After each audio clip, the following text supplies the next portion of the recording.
Hello everyone. In physics classes we are doing fourth chapter of class 12, that is moving charges and magnetism, or we can say magnetic effect of current. Moving charges means current. So due to current, magnetic field. In our first two classes we discussed the introduction of this chapter, that is ki how a current carrying material or a conductor is constituting magnetic field around it. Today we are going to discuss about Biot-Savart's law, and this is also known as Laplace law. Biot-Savart, two different physicists, and in 1820 they gave this law. Biot-Savart, two different physicists were there and they gave this law. This is also known as Laplace law. And why we are doing this law means how this law is helpful for us. It will help us to find out the magnetic field due to a small current element at a point. At a point wherever you are interested to find out the magnetic field. So very small current element. Now what is current element? If we have a current carrying conductor, then its a small portion is known as current element. What is current element? A current carrying conductor's small portion is known as current element. In the diagram you can say, suppose this wire is representing a current carrying conductor and this is the direction of current which is flowing through this wire. Then I have chosen a small portion of this conductor whose length is dl. That small element carrying current is known as current element. Small portion of a current carrying conductor is known as current element. It is a vector quantity and its direction is along the direction of current. Current is flowing in this wire from lower side to upper side. So the direction of current element is also this one. Now suppose at point P we are willing to find out the magnetic field. Then this Biot-Savart law or Laplace law is going to help us. This is the law. Due to a small current element, how can we find magnetic field at a point P? So according to this law, we do want to find the magnetic field dB, the small magnetic field. Small magnetic field due to a small current element. Due to a small current element. Because we have a small current element, that's why due to this the magnitude of magnetic field is also going to small.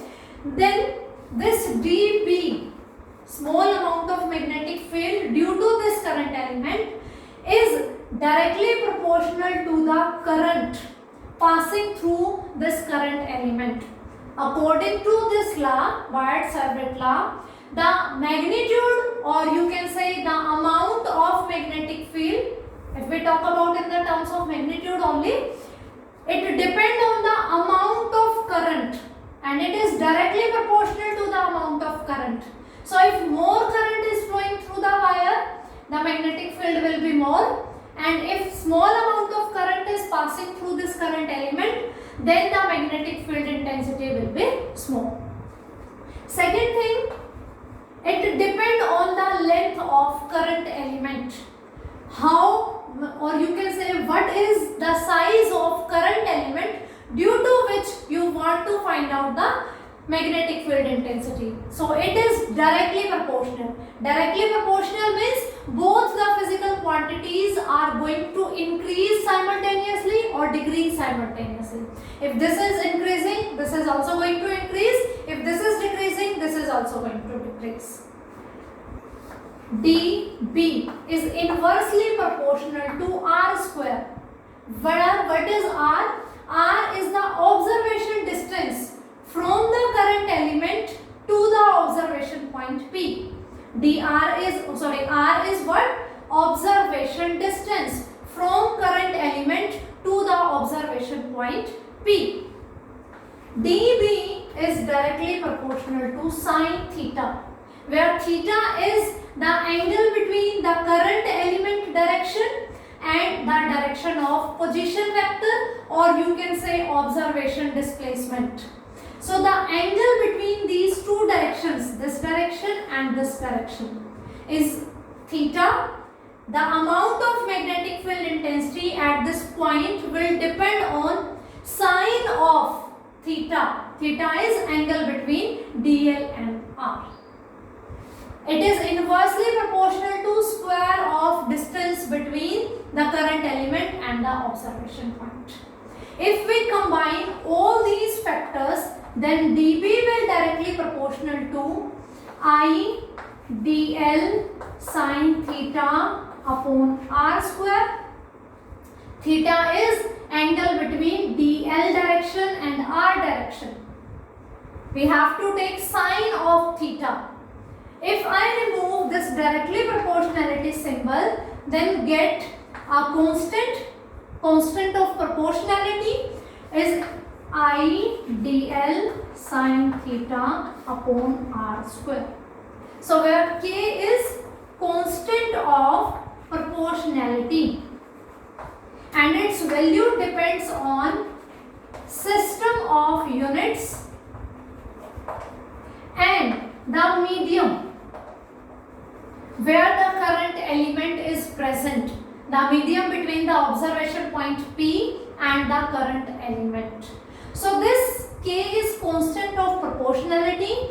It depends on the system of units which we are using to measure current, to measure the size of current element, observation distance. It depends on the system of units, and it is found that k is equals to mu naught upon 4 pi for SI system and k is equals to 1 for CGS system. The value of this constant k is equals to mu naught upon 4 pi for SI system of unit and k is equals to 1 for CGS system of unit, where mu naught is permeability of space where air is present. Suppose we are not taking any medium here. This arrangement is in the air of free space. So this is the permeability of the free space, that is mu naught.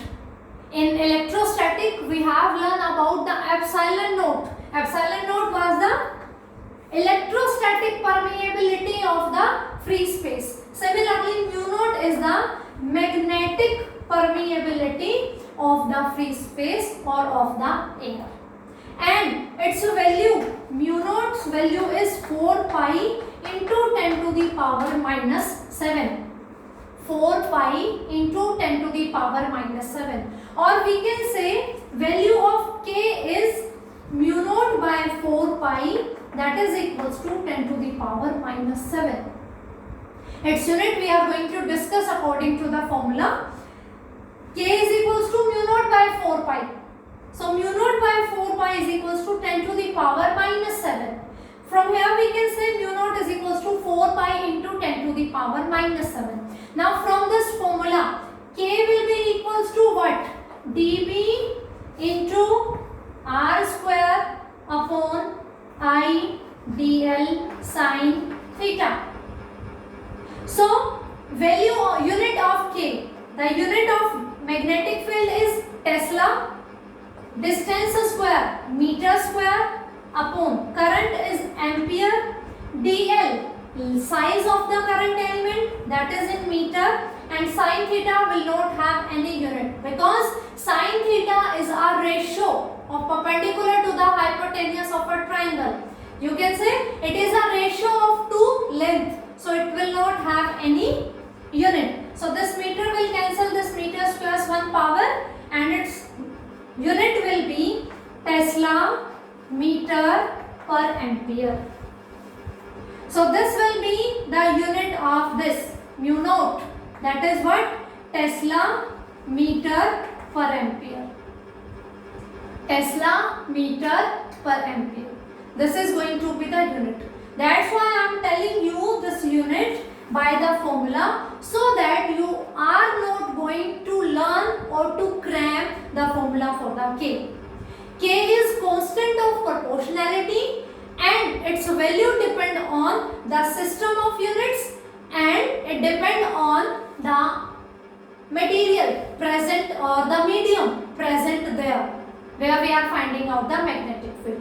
So this is about the magnitude of magnetic field density where we are finding out it due to a small current carrying element, or we can directly say a current element. So now discuss about its direction. This is about the magnitude. Now we are going to discuss about its direction. So dB is equals to K IDL sin theta upon r square. We can write it as in vector form. dB is equals to K I, because current is a scalar quantity, dl cross r upon r cube. How? dl cross r, because whenever there is a cross product between two vectors, when we open this cross product, what we will get? K I dl r sin theta upon r cube. This r will cancel this r cube, we get r square. Because this theta is the angle between the direction of dl and the observation displacement, that is r. So that's why we can write dl cross r. Angle between them is theta. When we open this cross product, we get dl into r into sin theta. And this r will cancel one power of this r cube. We left with r square, that is same. So dB is equals to K I dl cross r upon r cube. In the magnitude we have r square, but in the vector form we have r cube because of showing this cross product. So this is about the vector form, and from vector form it is clear that on the right hand side we have a cross product, and whenever we have cross product of two vectors, the resultant vector's direction is going to be the perpendicular to the plane containing dl and r. So direction of dB will be perpendicular to the plane containing dl and r. The plane which is containing this dl and r, its direction of magnetic field intensity at this point is going to be perpendicular to the plane containing these two. This thing we have discussed in our previous classes also. Whenever we have cross product, the resultant vector's direction will be always perpendicular to the direction of both two. Okay, and it is given by always right hand rule. It is always given by right hand rule. The cross product is dl cross r. You have to curl your fingers of right hand from dl to r. This is right hand. These are the fingers. Place fingers along dl. This is the direction of dl. Now curl the fingers towards the r. This is r. So curling will be like this. We have to curl our fingers from first vector to second vector. First vector is dl. Keep your fingers along dl. Now curl your fingers towards r. This will be like this. Curling of fingers dl cross r, then thumb will give you the direction of magnetic field intensity. dl cross r, then thumb is going inside the blackboard. So the direction of this magnetic field is perpendicular to this plane but inside the plane. If I imagine this thing dl and r in the board, in the plane of this board, then magnetic field here will be perpendicular to this board but inside interior direction, and it is represented by a cross.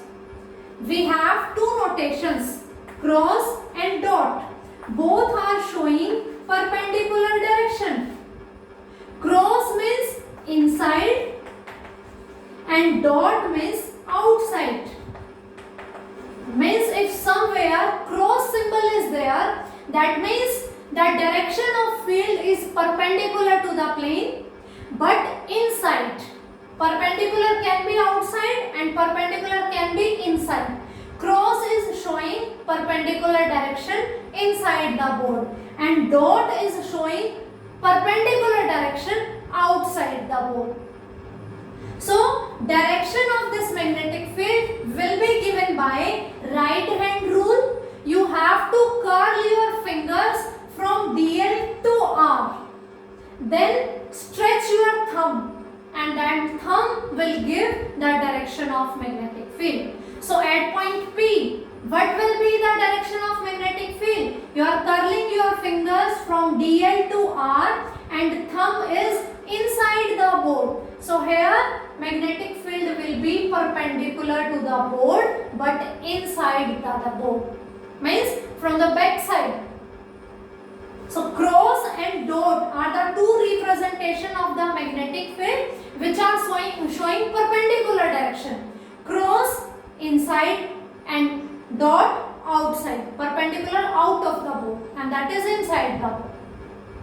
So this is about the magnitude and the vector form of magnetic field due to a small current element, and its direction will given by right hand rule.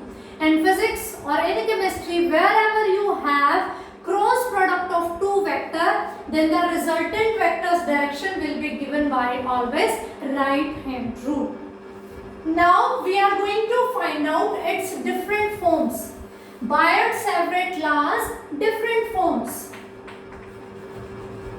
Different forms. The first form is in the terms of current density. J. In the terms of current density. J is equals to what? Current per unit area. Current density we have learned in electrostatics. In current electricity. So current density was current flowing through a conductor per unit area. It is a vector quantity. Suppose I am multiplying and dividing the numerator and denominator by dl, the size, the length of this current element. Then A into dl.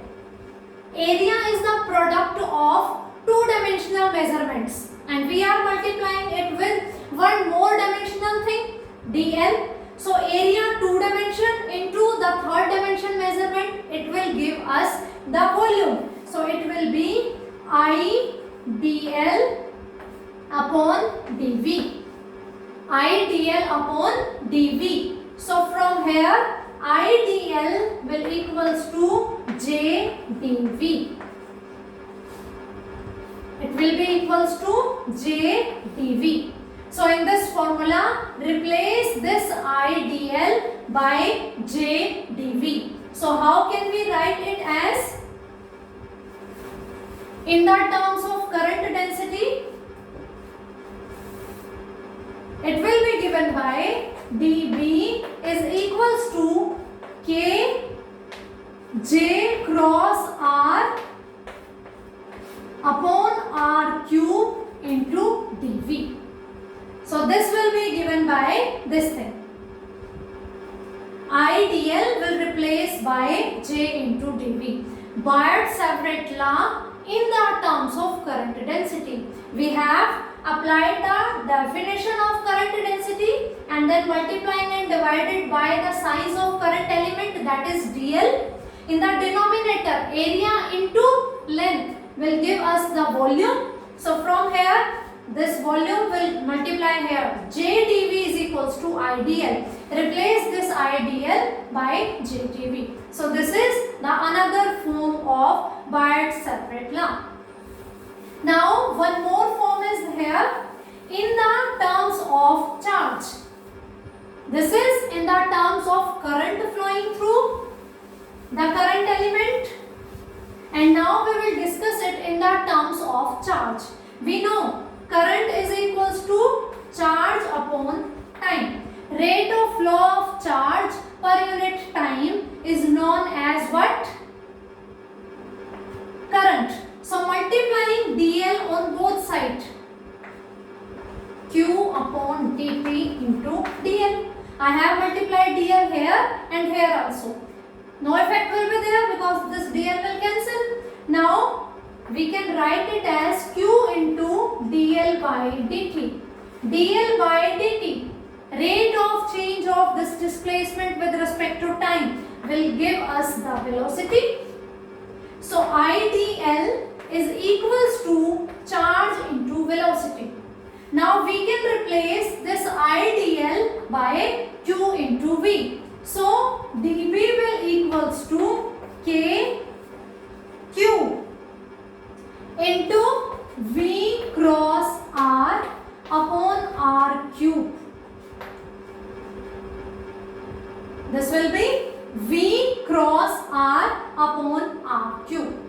So this is another form. These are the different forms of Biot-Savart law, or you can say Laplace law. One in the term of current density and another in the terms of charge. Here we have applied the formula or definition of the current. So these are the different forms of Biot-Savart law. Now we are going to discuss its important features. How this law is important. Firstly, it is valid for symmetrical current distribution. Current is symmetrically distributed. We have chosen this element. We can choose this element also. We can choose this element also. Current is symmetrically distributed to the wire. Means it's not unsymmetrical. Here current is more, here current is small. It's not like that. Current is symmetrically distributed. There we can apply this law. Second thing, it is applicable only to very small length of conductor. We are saying that it helps us to find out the magnetic field due to a small current element. Size of this current element should be small. Then we are going to find out the exact value of magnetic field. So it is valid for small size. Its name is saying small current element. The third one is we cannot verify this law experimentally. Why? Because experimentally it's not possible to carry a small size current element. In laboratories, in our labs, we have conductors of a particular length that should be not so small, and this law is applicable to very short length. So we cannot verify this law, Biot-Savart law, experimentally, but theoretically we can verify it. The fourth one is this law is analogous to Coulomb's law in electrostatic. In electrostatic, we learn about the Coulomb's law. Coulomb's law was the force of interaction between two charges was given by Q1 Q2 upon R square. From here we can find out the magnetic field intensity, and that was, suppose one is Q and another is Q naught. E was given by F by Q naught. Q naught was test charge, Q was source charge, due to which electric field is there. So it will be K Q upon R square. If you compare this one and this one, they both are analogous to each other. This is in the electrostatic and this is for the magnetic field. This will give us the electric field intensity and it will give us magnetic field intensity. In our electrostatic, we use these two laws for solving, for discussing so many topics, to find out the electric field intensity due to dipole, to find out the electric field intensity due to any ring, any wire means similarly we are going to do the same here. We are going to find out the magnetic field intensity due to a circular ring, due to a wire. So here we are going to use this Biot-Savart law. That's why they both are analogous to each other. Now we are saying it is analogous to Coulomb's law. So there are some similarities and some dissimilarities between these two laws, Biot-Savart law and Coulomb's law. So we are going to compare these two laws. Similarities. Let's discuss first the similarities between the Biot-Savart law and Coulomb's law. They both are long range laws. We are finding the electric field intensity and magnetic field intensity. They both are long range fields. This is the symmetry. They obey superposition principle. Suppose we have a number of charges, then we can find out electric field intensity by algebraic sum E1 plus E2 plus E3. Similarly, if we have a number of current elements, we will find dB1, dB2, dB3. Similarly, we can find the total magnetic field. So they both are going to obey superposition principle. The third one is magnetic field is linear with IDL and electric field intensity is linear with Q. Q, a charge was source of electric field intensity. Here, this current carrying element is source of magnetic field intensity. So in the formula you can see dB is directly proportional to IDL and electric field intensity also directly proportional to the Q, the source charge.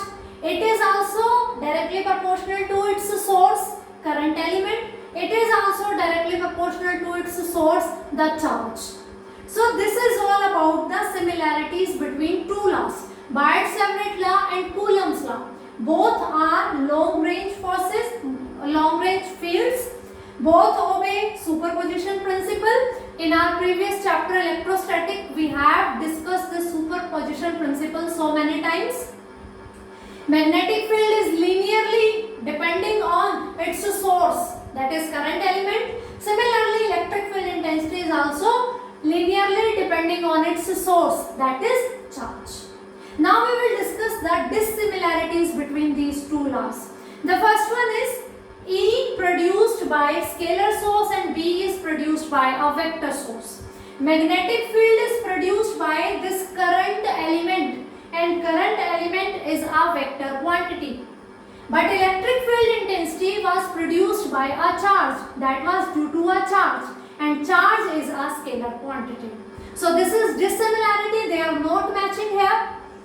This is directly proportional, that is depending on the source and the source is a vector quantity in magnetic field. But for electric field, their source is a scalar quantity because charge is a scalar quantity. The second one is E acting along the line joining the two charges and B along perpendicular direction. From this Biot-Savart law, we come to know that the direction of dB will perpendicular to the plane containing current element and observation distance. Magnetic field was perpendicular. We find out using right hand rule, the direction of magnetic field was inside the plane of this board.